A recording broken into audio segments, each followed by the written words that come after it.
So we have Dr. Axel Meierhoefer on the line. And Doctor, I really appreciate you being on with us. And I've been really looking forward to this discussion because we are really going to dive pretty deep into some mindset here today. But I want to kick things off right off the bat, making sure everybody has your contact information. And you are giving a pretty generous offer right now. If you go to free mindset manual, no, idealwealthgrower.com. I'm sorry, I already messed that up. But it's idealwealthgrower.com/free. And if you use the code Jack, you'll get their free mindset manual. And this is a great offer and a great opportunity, and you can't beat the price. Free, right? So I really appreciate you offering that to our listeners. But thanks for joining me here tonight. Yeah, thank you for having me, Jack. So let's start things off here. And I'm going to be peeking at my notes. And as you people are probably noticing, I'm looking to the upper left here, is that we're going to start at the very beginning, because I understand that some of these lessons that we're going to be talking about tonight are around a deal you lost and recovered, there's probably quite a story here. Yeah, there are a couple of different stories. Lost is maybe a little bit of a harsh of a word, but abandoned, I would maybe call it. One of the things that happened is that we fundamentally, both myself, my wife, from our own investments, but also what we're recommending to the community that we're helping through mentoring and coaching, is to apply what we call the out-of-state turnkey strategy. Mm-hmm. And in that context, when you look for properties lately, because of the mortgage rates having come down quite a bit, and it looked like this a few years ago already, we were thinking, okay, this might actually open up investments that used to be not available because of the cost of new construction versus renovating an existing property. So we had gotten into a deal that looked really good for a new construction property. And while we were waiting for the property to be built, the interest rates, and you may remember this is only like 2.5 years ago, interest rates kept increasing and the building got more and more delayed.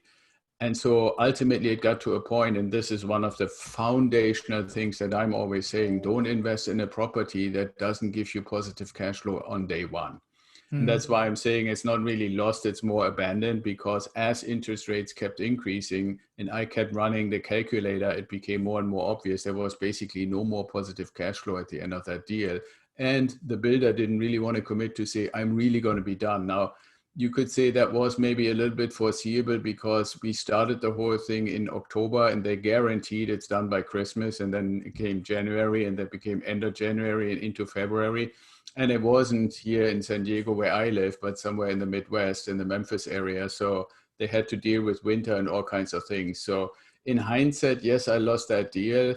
I was told by other people, wow, you really known that interest rates got to a peak and then they're going to come down. How amazing. But the reality was it just got too expensive. Mm-hmm. No, this is especially interesting that you mentioned that you were constantly watching the interest rates and basically making a decision of what you're going to do next, because a lot of people would have locked in and tried to ride it out. And then I think there's a slight romanticism associated with time heals everything when it comes to real estate. Right. And I think what you're talking about and what you're teaching is really dead on, is that you need to be cash flowing from day one. Have you found that people are pretty receptive to that, or are you finding that it's usually that type of thing that I mentioned where people like to ride it out? Well, I think you have to go back a few steps to what I would call the fundamentals.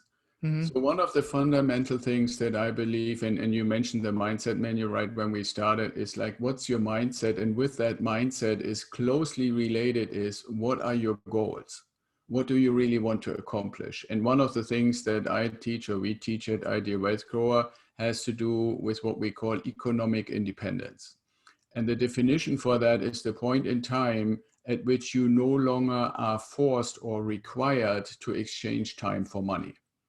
which is kind of like a little bit of a different way of having a job, right? Or Mm-hmm. owning a business that makes money. So most people in almost all their life until they somehow decide to retire have to exchange time for money to sustain themselves and their family. Mm-hmm. So what we're basically saying as a fundamental point is there is a way through residential real estate investing to reach this point where you make enough passive income so you no longer have to exchange time for money. Now, that doesn't mean you have to quit your job. If you really like what you're doing, keep doing it, right? But there's a huge difference between having to do it and choosing to do it, right? So that's the first thing. And so if you can develop as a first foundational point, a mindset to say, I know where I want to go, Mm-hmm. where this number is, and this is individual for anybody, right? You said you are in North Dakota. Your number that you might want to go after for your economic independence might be totally different than my number in San Diego and somebody else's number in pick a place anywhere in the country. Mm-hmm. But it's important to say, okay, I have this number in mind, because then you can work backwards and can say, okay, so now that I have that number, what does that mean for my investment behavior, right? And so then we go back to this lost deal and deals that came after that, when I can say, okay, right now with the interest rate environment, we're looking to make about between $250 and $350 positive cash flow from day one, Mm-hmm. right? And let's just say, Jack, your number were $5,000 a month, right? If nothing else, if you say, I don't look at anything, not at inflation, not at appreciation of the property, any of that. I only look at, I want to purchase and own properties that make $250 a month. Well, Mm-hmm. then you know if your number is 5,000, you need to get 20 of those. Right. Right? And by the time that you reach that point, you basically have reached that point to make this decision. Do I still want to do whatever else brought in money in the past or not? And if you say, no, I want to actually I like gardening, right? You want to grow some exotic stuff in the garden, which is probably a challenge in North Dakota to do, right? So then you take your $5,000 passive income that comes from your 20 properties and you do whatever you like. You might want to do charitable work or any of those kind of things, but you have to be having that discipline and that focus to get to that point. Mm-hmm. Right. So that's where a lot of these things come in. And all the other things, I always say these are layers of a nice cake, and it just gets better and better. Yes, the government says you have depreciation over 27 and a half years for every property, which lowers your income tax. That's a nice layer. Yes, there might be appreciation, at least at the rate of inflation. And I'm pretty sure inflation at some point in the next 10, 15 years will be much higher than what we've been used to in the recent past. So that increases, at least at that range, the value of your property. Mm-hmm. Maybe if you're lucky and Jeff Bezos wants to build a distribution center next to your property, it might go way more up than inflation. Another nice layer. Right. So then the fact that you only need to put 20% of your own money in and the bank gives you 80%, another nice layer. Right. Then the fact that because there is inflation, your rental income will also go up over time, Mm-hmm. which means, yes, you start out with your $250, but in, let's say, 5 years, it's not inconceivable that it's $350, right? Because your cost would not normally increase. Your mortgage is your mortgage, it always costs you the same, but your rent increases, so your passive income increases. So when you say right from day one, and when I get these 20 properties takes me 15 years, but every one of those layers is going to help you to shorten that time. Mm-hmm. But the most important thing is that you can get your mind to the point to say, I can do this. I'm not going to listen to all the noise around me. What I need to understand is, how do I get to $18,000 to $20,000 in my accumulation account to get my first property? That Right. is a doable thing. And that gets you the first $250 out of the 20 in your case, if we stick with those 5,000 that you want to get. And Sure. if you say it doesn't need to be 5,000, only needs to be 3,000, I'm happy with 3,000 every month. I can live happily in my area for that money. Well, then it's not 20 properties, then it's maybe 10. Mm-hmm.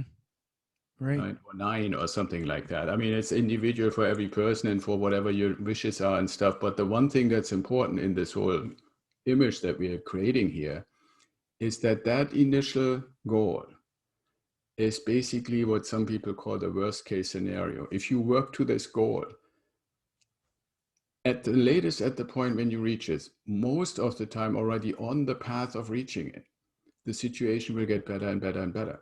And don't forget, over time, when you actually reach that point and you're growing your exotic trees in North Dakota,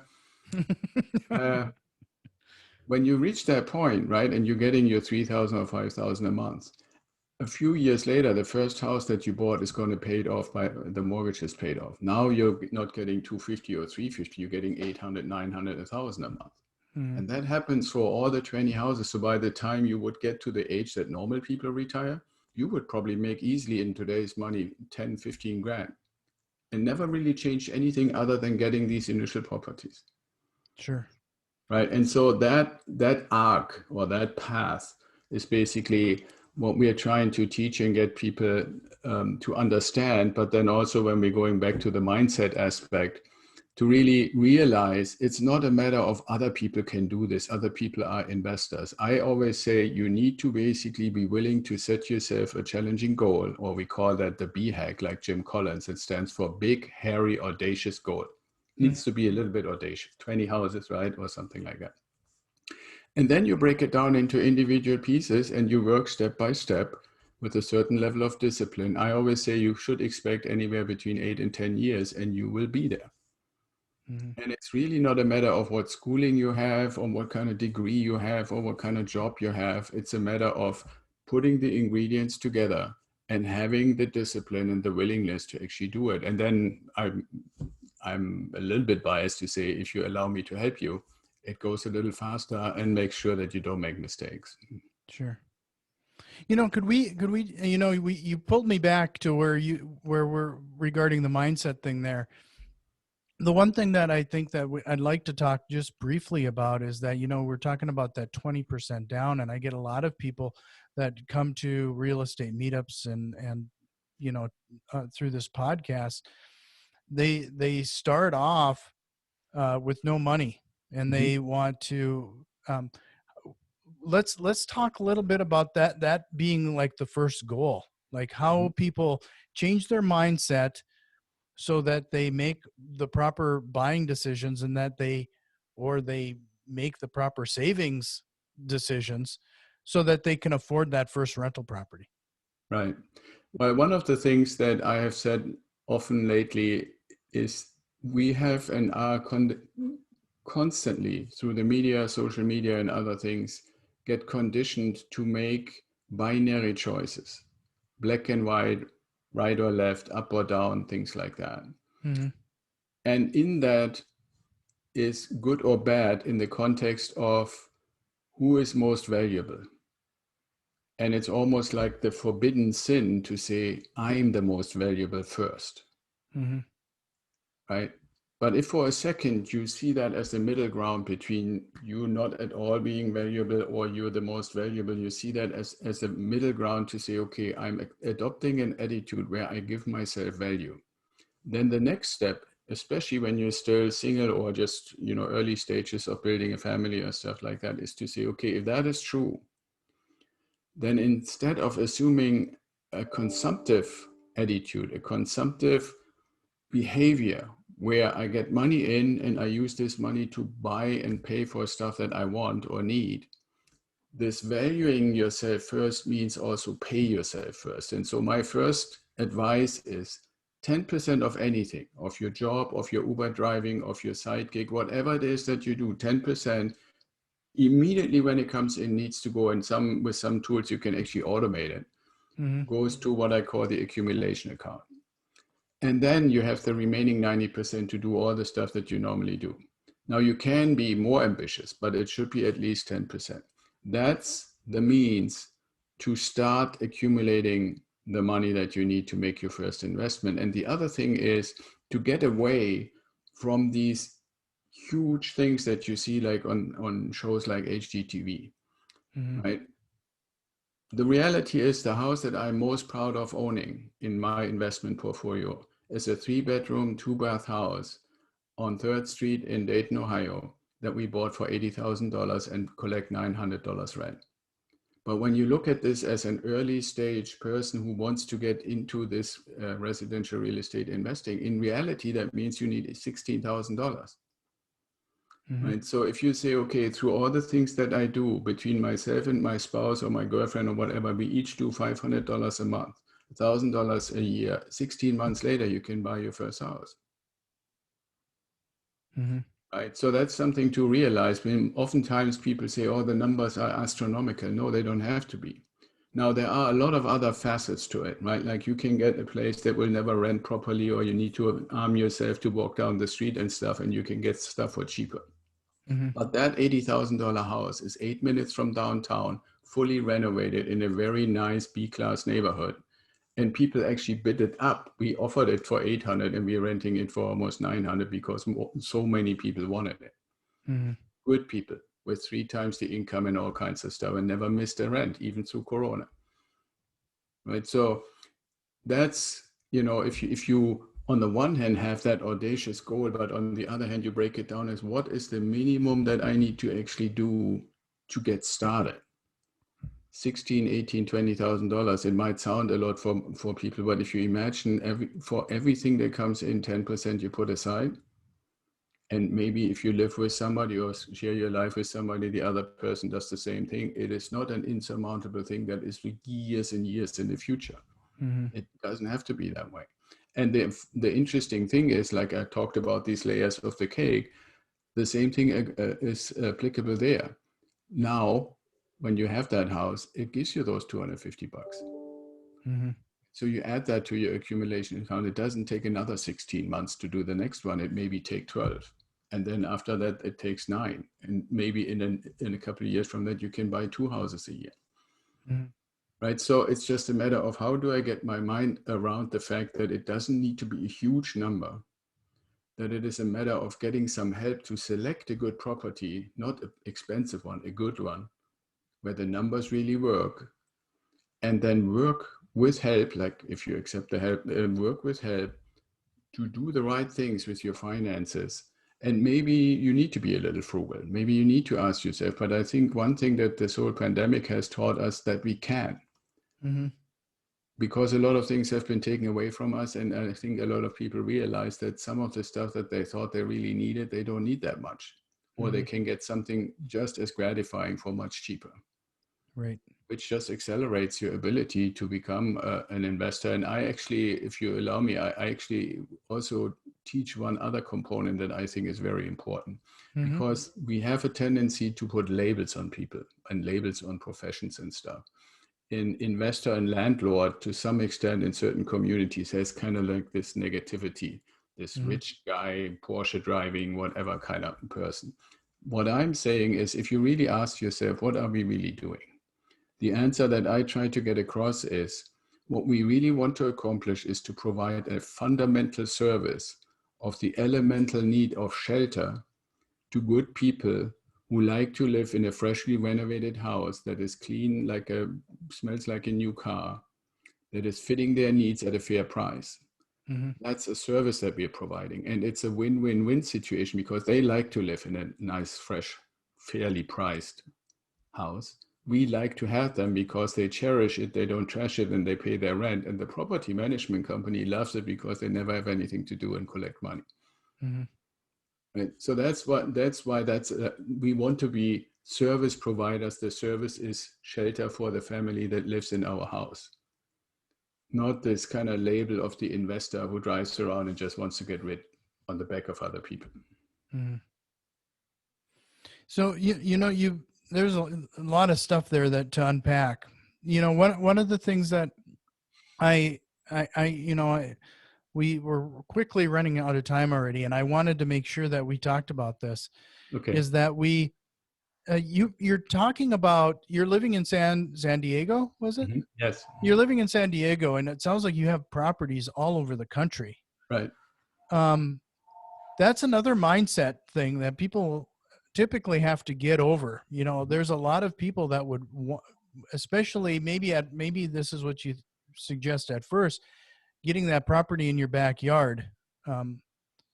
But what are your thoughts regarding this distance investing and the process that you're going through in finding these properties and then finding the property managers. And I mean, Yeah, you got to that's get why I was. everybody on board here. Yeah, absolutely. Our strategy, we call our strategy out of state turnkey.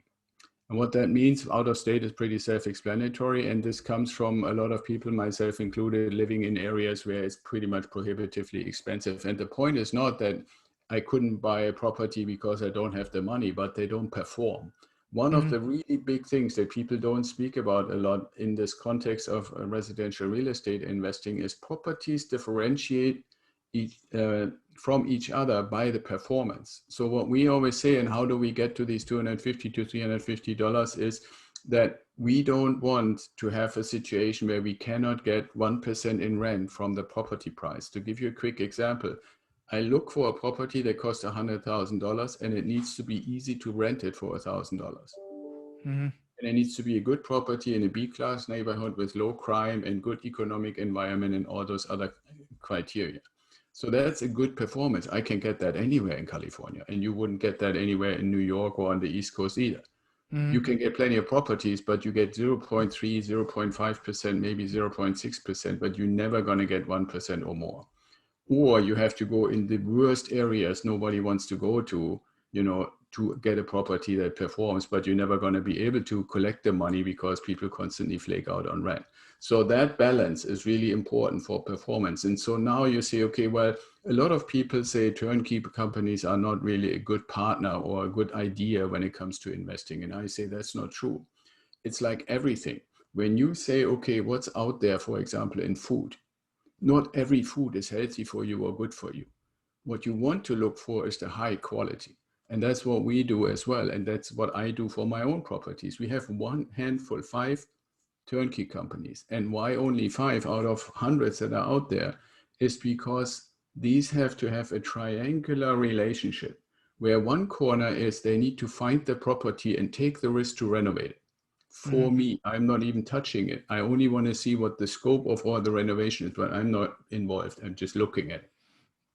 So they set a price very early. So I know, and there's no debating, this is the price. And people will say, yeah, but the price is much higher than what you could find on your own. Yes, but I don't carry any risk.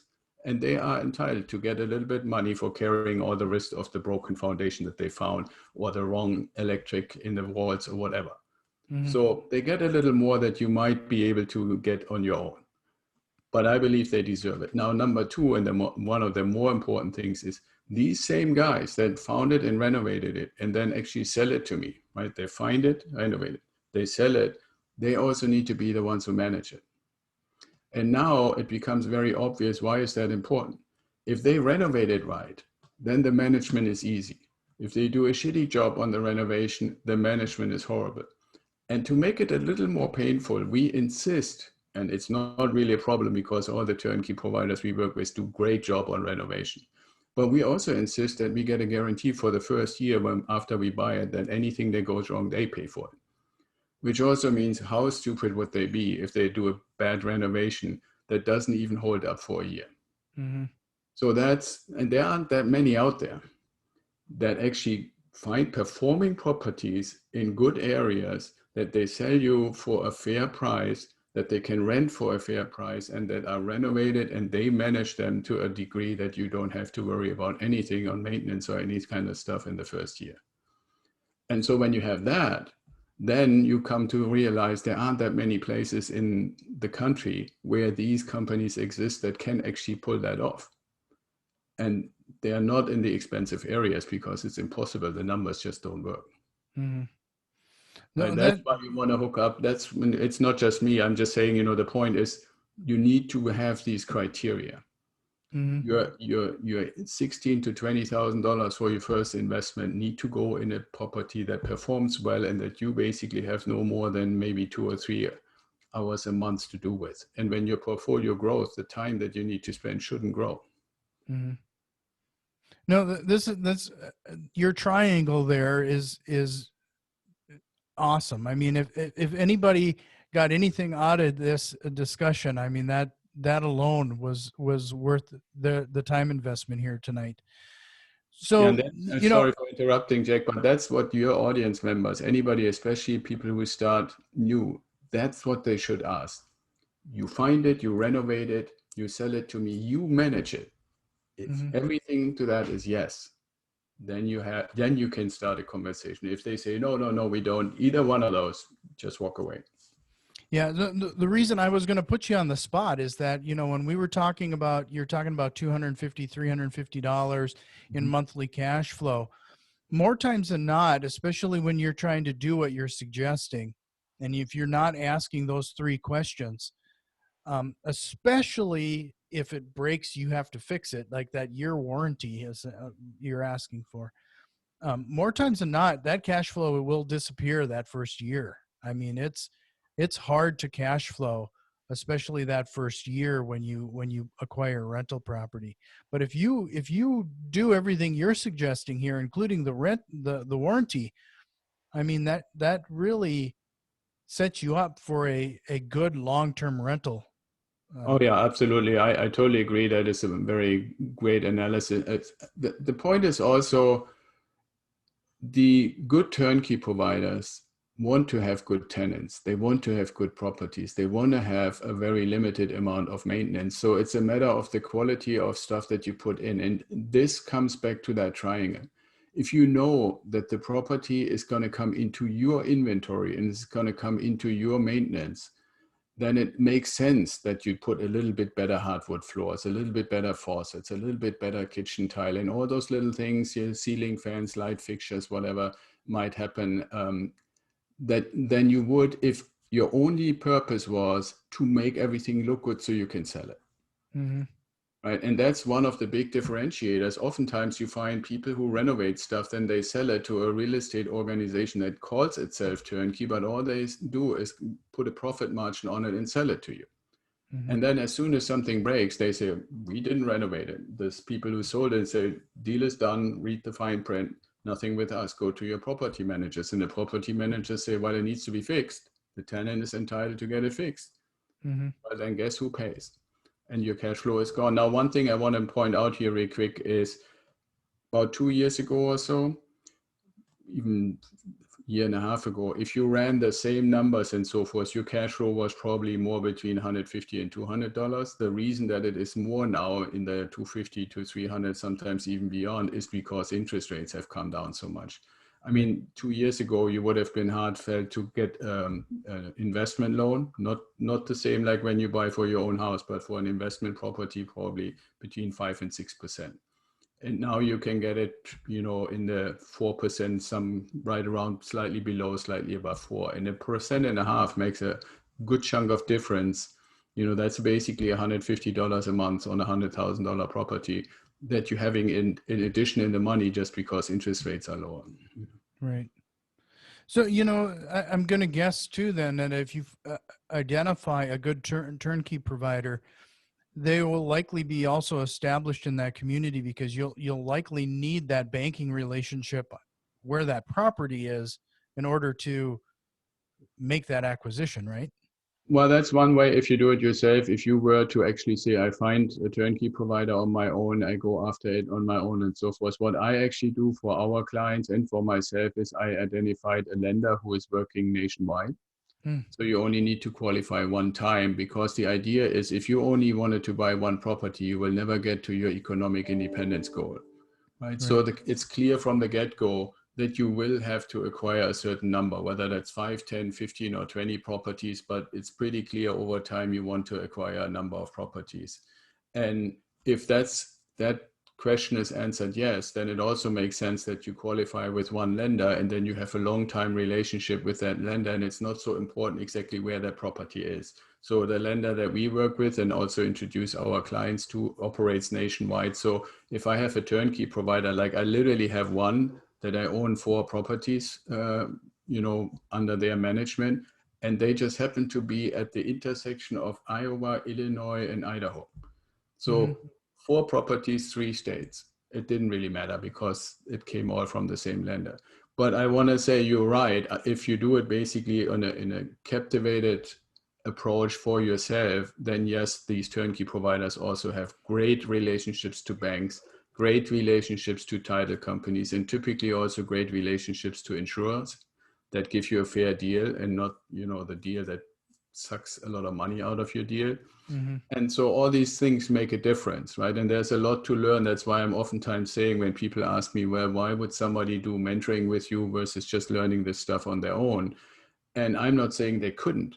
It's just the willingness to put in the time and the risk of potentially making mistakes when we have spent 10, 15 years doing all of that and paying a lot of money for it, so to speak.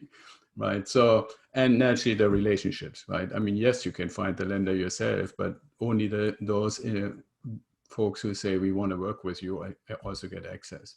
And there's a little bit of a fine point. You can imagine when you work with a turnkey provider and you have multiple properties with them, and I call them up and say, hey, Jack wants to buy a house. He's one of our new investors. They want to keep the relationship with me. They want to keep the relationship with the other folks that I basically brought to them, and they want to have a good relationship with you. So the treatment, the whole opening of the door is a little different than when you're looking by yourself for your first property. Mm-hmm. So if everybody wants to get more information, I want to point them, mid-talk here, head over to idealwealthgrower.com/free. Use the promo code Jack. Mm-hmm. And there's going to be a free mindset manual that you can download to this is really some valuable information. And like I said before, you can't beat the price here. If Axel's willing to give this away for free, you should take him up on it. I wanted to talk briefly about that mindset associated with, let's say that first investment property isn't performing the way that you're hoping. To persevere and get through it and continue down this road. And I'm a big proponent on the concept that, we already talked about establishing your goals, writing it down. And as far as I'm concerned, it's a dream until you write it down. Then now it's on paper, it becomes a target. Like how talk about the mindset and the ability to persevere and to just keep going with the plan. Yeah, one thing that I just in one of our YouTube videos recently introduced, and it is actually in the mindset manual, is called the diamond model. And it asks the question, and it's going quite deep through exercises and stuff like that. It asks the question, do you see yourself as a victim or do you see yourself as a creator? Mm-hmm. Right? And victim examples for victim would be, I can only get the job that I can get. I'm being sucked dry by the government for paying taxes on my income and then sales tax in the store. And if I ever make a little profit, then I have to pay capital gains tax. And if I drive a little too fast, the police is catching me. And so you're constantly in this victim mindset. Or you can say, I'm a creator. And not just say it, but also live it. Right? So a creator says, okay, what are the steps that I need to do? For example, pay yourself first 10% of everything that comes in. Number two, create a detailed list of all your expenses. And then really when you have it in front of you, or you can use an app for that if you want to do it that way, really analyze what are the things that are really necessary. Quick example, people oftentimes don't look at it. They initially start out and say, oh yeah, Netflix, I heard that's pretty cool and I want to see Game of Thrones or something like that. Or HBO, yeah, then I need to have HBO. Or what's a cool series on Hulu and Prime, Amazon Prime cost me $130 a year. And then you might even on top of that have cable. Mm-hmm. Well, if you look at that and you say, okay, I see all these expenses, I challenge you to say, how many times are you actually individually spending time on Netflix or on any one of these? And if you do that, you find out this is almost as expensive as going to the movies. Now, I'm not saying don't have any of those, but do you really need 3 or 4? Right. So but first you need to write it down, look at it or put it in the app and then analyze it and say, okay, well, it's only $30 here, $20 here, $60 here, $80 here. Well, just add that together. That's $200 a month. Right. So when I said earlier, you want to at least put $1,000 a month, while you're already spending 200 on stuff that you, when you're really honest with yourself, don't really need to spend. Mm-hmm. So you're creating your success by analyzing your situation and your expenses. You can look at, what do I do in the time that is not currently exchanged for money? Is there any opportunity for me to exchange more time for money? Or am I spending time on things that might feel good and may make me happy, but don't get me closer to the goal of not having to work at all anymore. That becomes a motivator. If you can always tell yourself, and we actually have a little exercise that gives you and makes you individually create a sentence that is motivating language, and we give you the words on what to choose, and you pick the ones that resonate the most with you, so that you end up with a creator type sentence. And I encourage people in the videos and in the manual to say, you say the sentence when you get up, you say the sentence before lunch, you say the sentence after lunch, you say the sentence before dinner, and you say the sentence when you go to bed 5 times a day. You do that for a month. You will feel weird if you don't say the sentence on a regular basis, but that becomes like almost like a little energy boost every time you say it, because the way you put the sentence out to yourself, and you should say it out loud, not just in your mind. Every time you do it, it's a little burst of energy. And I actually use the analogy of a flywheel. Yes, initially it's hard. It's writing it down and analyzing it and canceling all kinds of subscriptions and stuff like that. That's the energy that you need to put in to get the flywheel to go. But then these little bursts that you need to do, just keep it going. And it will become more and more joyful from a mindset perspective to say, I can actually do something. Wow, I now have $5,000 in my accumulation account. I have just been offered to help somebody out for $200 to help them move. That's $200 that get me one step closer, and another burst and another burst and another burst. And you basically get addicted in a way, in a good way, to doing these little things that are little bursts to keep the flywheel going and maybe even accelerate. That's what a creator does, rather than sitting back and say, how bad is the world and everybody wants something bad for me and I'm just fending off and I'm the victim. That's an example of what you find in the mindset manual that I hope at least helps people to say, I need to have the mindset of a creator. I'm creating my own destiny. I'm creating my success. I'm reaching my goals with my energy. Yeah, this has just been fantastic. I can't thank you enough for giving us this time. What struck me is that when you were talking about that and basically filling your blanks or something, I kind of had a flashback from when I was a kid. It sounded like a choose your own adventure novel I used to love to read, and what you're essentially saying there is that it's time to fill it in and choose your own adventure. Yeah, exactly. But to a sense, in a way, I oftentimes say, when you ask people to recite their life story, many people have the tendency to basically describe what happened to them. And I oftentimes, within seconds, I stop them and say, I want to hear what you did. What did you do to make it happen? And if you feel that you haven't done a whole lot of things, stuff just happened to you, then draw a line and say, from now on, I make it happen. And then make it happen. And it's not just a matter of the mindset. It also, for one, it's going to make you feel much better. And you will be amazed that all the people who pull you back, they're going to say to you, you're crazy. But you will make new friends who are infatuated and infected by your energy, by your drive, by your example. Right? And there's actually a really good saying, I don't remember exactly who said it, is you want to ask yourself who you associate with. And when you look at your closest circle of the 5 people closest around you, and you want to really answer the question, are they helping me to get better and more successful and more creative? Or are they pulling me back, where I'm basically the one that's pulling them forward? If the latter is true, you need to get better friends and better associates. You want to find the people who are already doing or have been doing what you want to accomplish and learn from them. Associate yourself with them. Don't drag 4 or 5 other people behind you.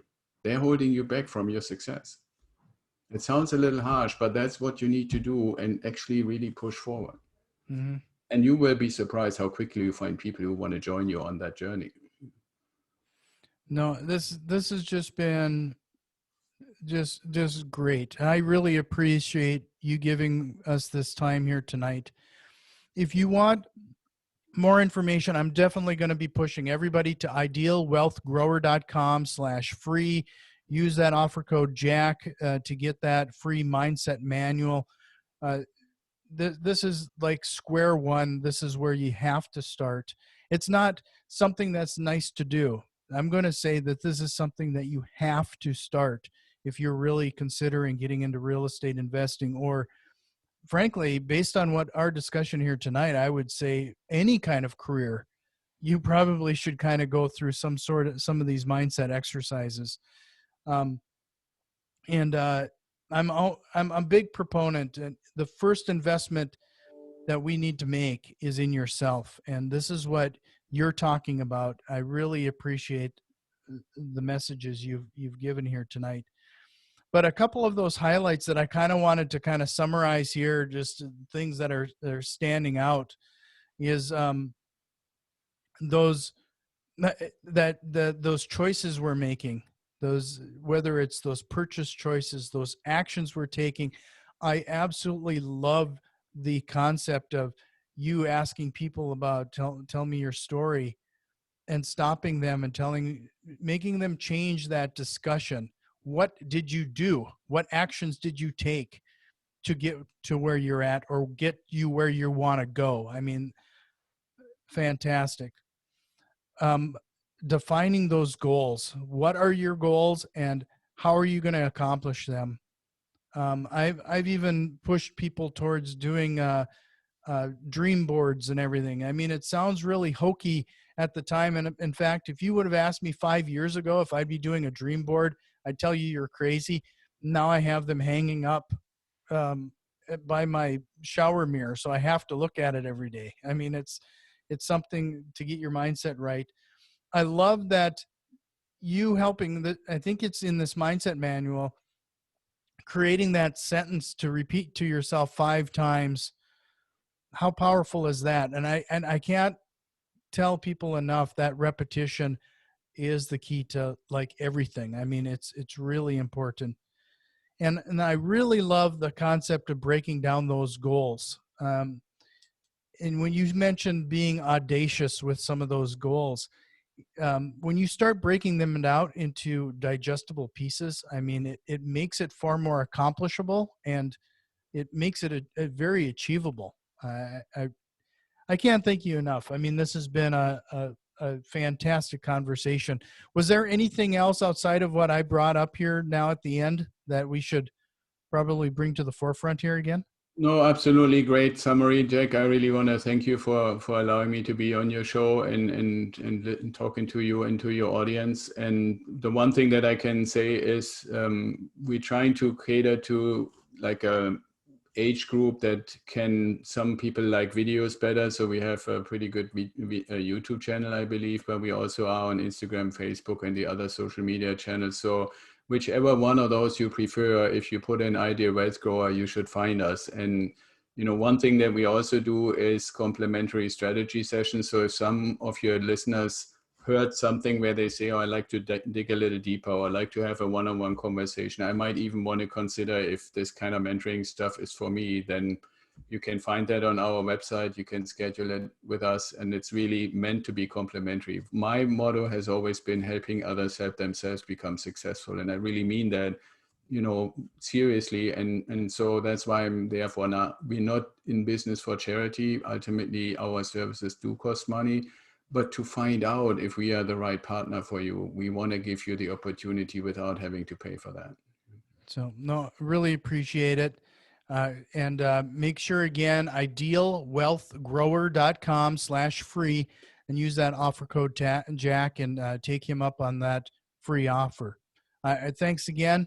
And I hope we can do this again. This has been a great conversation. Awesome. Thank you so much, Jack.